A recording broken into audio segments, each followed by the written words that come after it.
Olá, seja muito bem-vindo ao meu canal, eu sou o professor Gabriel Vaccarello e hoje eu quero falar com você a respeito de um livro, talvez um daqueles títulos mais importantes publicados no século passado, certo?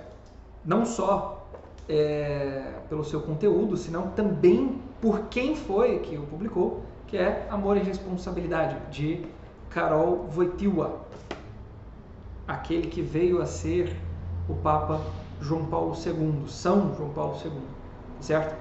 Neste livro, Karol Wojtyła estabelece alguns princípios muito importantes a respeito da moral sacramental, ou seja, daquela ética aplicada ao sacramento do matrimônio. Só que eu quero destacar apenas dois pontos importantes dentre tudo aquilo que está presente neste livro. Mas antes, já se inscreva aí no canal, já deixe seu like, ative o sininho para que você receba todas as informações a respeito do que vem sendo postado aqui no meu canal e deixe aí nos comentários o que você acha desse tema e o que mais você gostaria de ver por aqui. Agora, vamos lá. Antes de tratar desses dois temas específicos que estão no livro e que eu gostaria de destacar, que julgo de extrema importância para a compreensão de todo o resto, é o seguinte: Karol Wojtyła publica Amor e Responsabilidade exatamente no ano de 1960. Se vocês têm algum conhecimento histórico, 1960 havia sido o ano posterior ao momento em que o Papa da época, São João XXIII, havia convocado a Igreja para um sínodo universal, ecumênico, para que toda a Igreja fosse até o Vaticano e unidos, dando continuidade àquilo que havia sido tratado no Vaticano I, quase um século atrás, fosse mais uma vez tratado agora no Vaticano, com um segundo concílio, que daria continuidade a diversos temas e traria novos temas para a discussão. Bem, exatamente no ano de 1960, toda a Igreja está recolhendo certos temas e fazendo pesquisas e assim por diante de coisas que a Igreja em todo o mundo, tem uma necessidade, por assim dizer, até que em 62 vem a abertura do concílio, o Papa morre, em 63 Papa Paulo VI continua o concílio que vai até 1965, não é isso? Mas muito bem, São João Paulo II de fato participou do Concílio Vaticano II e em 1960 ele havia publicado então esta obra. A bem da verdade, ele publicou duas obras em 1960, Amor e Responsabilidade e um pequeno drama em 3 atos, que é uma peça, evidentemente, por isso em 3 atos, chamado A Loja do Ourives, que tem como base e fundamento o seu personalismo, tá certo? E que tem a intenção de mostrá-lo como que funcionando na prática através de uma rapsódia. Por que através de uma rapsódia? Porque somente através de uma rapsódia é possível contemplar na atuação do personagem ali, a atuação do ator que interpreta aquele personagem, não só, tá certo? Os aspectos da fala e dos gestos e emoções que são interpretadas, senão que de fato, através de uma rapsódia, nós temos o contato com a vida interior do sujeito, ok? E que deixaria bem claro o modo como ele experimenta cada uma daquelas coisas que estavam presentes na teoria de São João Paulo II, na teoria de Karol Wojtyła, tá certo? Então essas duas obras são como que complementares, É interessante, mas de fato elas se complementam de algum modo.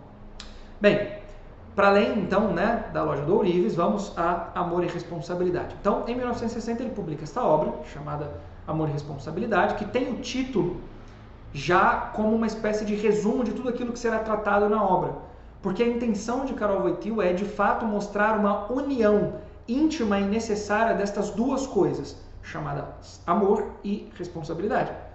Ou seja, esta doação, que também recebe uma doação de uma outra pessoa, exige necessariamente uma responsabilidade por parte daquele que recebe do outro. O amor deve ser necessariamente responsável, porque à medida em que se ama, você se doa.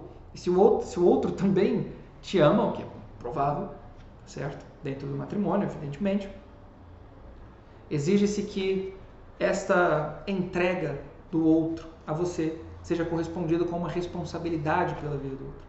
Ok? Muito bem. De maneira muito simples, a ideia base é esta. Tá certo? Alguns detalhes históricos, para além do concílio, são muito importantes. Que são o seguinte. Em 1958, foi a primeira publicação de uma revista que posteriormente ficou muito famosa, chamada Playboy, né? Então, Hugh Hefner, o fundador da Playboy, havia de fato feito crescer o seu império em assim, muito pouco tempo, porque a indústria pornográfica de fato fez um sucesso imenso logo, né, no momento em que ela foi criada. E na década de 60, um dos frutos de fato é, evidentemente, uma revolução que acontece ali no final da década de 60, chamada Revolução Sexual.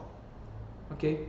Então vejam que no momento em que Karol Wojtyła publica um livro que tem por intenção mostrar a essência do amor humano, o modo como um casal deve necessariamente se amar e entregar-se mutuamente, de tal modo que ambos se santifiquem e façam crescer na humanidade. Por outro lado, no mundo, nós vemos um movimento absolutamente oposto, tentando de animalizar cada vez mais a sexualidade, fazendo com que o ser humano não seja uma pessoa enquanto tal, e tratada como uma pessoa enquanto tal, e amada como uma pessoa enquanto tal, senão que tratada como um objeto, e qualquer coisa que seja. E aqui nós entramos imediatamente já no primeiro dos temas que eu queria destacar para vocês que estão aqui, né, dos que estão aqui neste livro. Bem, ele começa o livro falando sobre a pessoa e a tendência sexual. A primeira distinção que ele faz é justamente a primeira que eu gostaria de destacar aqui. Ele diz o seguinte: a pessoa, ela não é pura e simplesmente um ser que age objetivo na realidade do mundo, senão que ela é também O ser humano não é pura e simplesmente um objeto de ações, certo? Ou seja, algo em relação ao qual se age ou se toma para alguma finalidade bastante específica e que, dada a finalidade, você não mais necessita. Mas ao contrário, o ser humano, além de objeto, ele é também sujeito da ação. Ou seja, o ser humano é aquele que livremente age por um movimento da vontade e que é também alvo e objeto de determinadas ações, como por exemplo no ato da doação marital. Enquanto marido e mulher se entregam mutuamente, doam-se um ao outro, você tem imediatamente algo que, veja, caracteriza ambos como sujeito e como objeto da ação. O homem dá algo de si à medida que a mulher recebe aquele dom do homem. A mulher também dá algo de si à medida que o homem recebe algo dado pela mulher. Dá para perceber? Veja, o sujeito, a pessoa humana, age objetivamente no mundo como um sujeito daquela ação, tendo, tá certo? Aquelas coisas em relação às quais ele age como um objeto de suas ações, certo? E a pessoa é um desses objetos, apesar de ser também sujeito. Agora note o seguinte, algo de muito importante que eu queria destacar aqui, e que é feito por Karol Wojtyła aqui, né? Se a pessoa humana ela é sujeito e também objeto da ação, significa que, à medida que nós agimos em relação a outra pessoa, nós não podemos de maneira nenhuma tirar dela o seu aspecto de subjetividade. Ou seja, é diferente de quando nós agimos em relação a um copo, tá certo? Que é um mero objeto e não um sujeito, evidentemente, que não possui uma subjetividade, é só um objeto. Nós tomamos, colocamos água dentro e, bom, vertemos, tá certo? O líquido para dentro, né? A água para dentro. Uma pessoa, por ser também ela um sujeito, por haver uma dimensão subjetiva, ele deve ser tratado. A maneira em que nós agimos em relação a uma pessoa deve levar em consideração aquilo que ela subjetivamente é. E, evidentemente, aquilo que ela essencialmente é, né? E que caracteriza essa sua subjetividade enquanto tal. Trocando em miúdos, quando nós agimos em relação a uma pessoa, nós devemos levar em consideração aquilo que ela é enquanto tal, enquanto pessoa. Levando em consideração aquilo que ela é enquanto tal, enquanto pessoa, fica bastante claro e evidente que todas as coisas materiais em relação a ela são muito pequenas e ínfimas e não podem realizá-las. Portanto, tomá-la como um fim, como um objeto de determinadas ações que tem como fim a simples materialidade do mundo, ou seja, agir em relação a uma pessoa buscando mero prazer, agir em relação a uma pessoa buscando utilizá-la para um determinado fim, agir em relação a uma pessoa tentando de fazer com que ela seja rebaixada ao nível animal, para simples satisfação dos meus afetos e desejos e assim por diante. É fazer dela muito menos, materializá-la, fazer dela mera matéria no mundo. Agir em relação a uma outra pessoa exige, de fato, que eu leve em consideração o aspecto objetivo, que ela é muito maior do que, o aspecto essencial, né? Que ela é muito maior do que as coisas materiais, porque ela tem uma dimensão espiritual. E além disso, levar em consideração também o aspecto subjetivo, que ela também age à medida em que eu ajo em relação a ela. Ou seja, quando nós agimos em relação a uma pessoa, é sempre uma troca, e não um simples tomá-la como um objeto da minha ação. Há sempre um dar e receber. Há sempre uma relação de mútua cooperação quando eu ajo em relação a um ser humano. E esse é o primeiro aspecto que São João Paulo II trabalha. Quando ele coloca, na segunda parte do livro, que é dividida em 4 partes, a pessoa e o amor, São João Paulo II estabelece o que ele chama de norma personalista. E a norma personalista consiste em afirmar o seguinte, que o único modo ou a única maneira de agir em relação a uma outra pessoa é amando-a. Veja só, à medida que eu ajo em relação a uma outra pessoa, ela age de volta. Há uma troca. O mais nobre no ser humano, que é justamente a abertura da sua intimidade, a entrega desta intimidade a um outro, só pode ser feito uma única vez, entre um homem e uma mulher. Esta abertura consiste em dar e ao mesmo tempo em receber.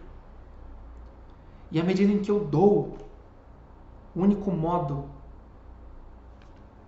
pelo qual posso tratar a outra pessoa deve ser necessariamente amando-a.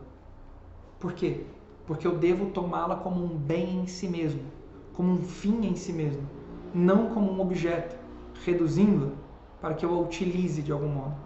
E é inclusive nesse mesmo momento em que São João Paulo II fala sobre o amor, em que ele diz, o contrário do amor não é o ódio, o contrário do amor é o uso. Ok? Por quê? Porque, veja, usar a outra pessoa é fazer dela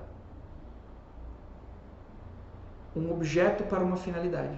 E amá-la é tomá-la como um fim em si mesmo, sendo ela querida pelo bem que ela é em si. Muito bem, são 2 lições muito importantes que nós aprendemos aqui com São João Paulo II neste livro, com Karol Wojtyła em Amor e Responsabilidade, sendo que há uma infinidade de outras coisas que são extremamente importantes de nós aprendermos. Então fica aqui essas 2 lições e a recomendação de que você leia também este, Amor e Responsabilidade. Muito bem, mais uma vez, se inscreva no canal, deixe o like, ative o sininho para receber todas as novidades. Eu espero vê-lo numa próxima. Um abraço, fique com Deus e até. Tchau.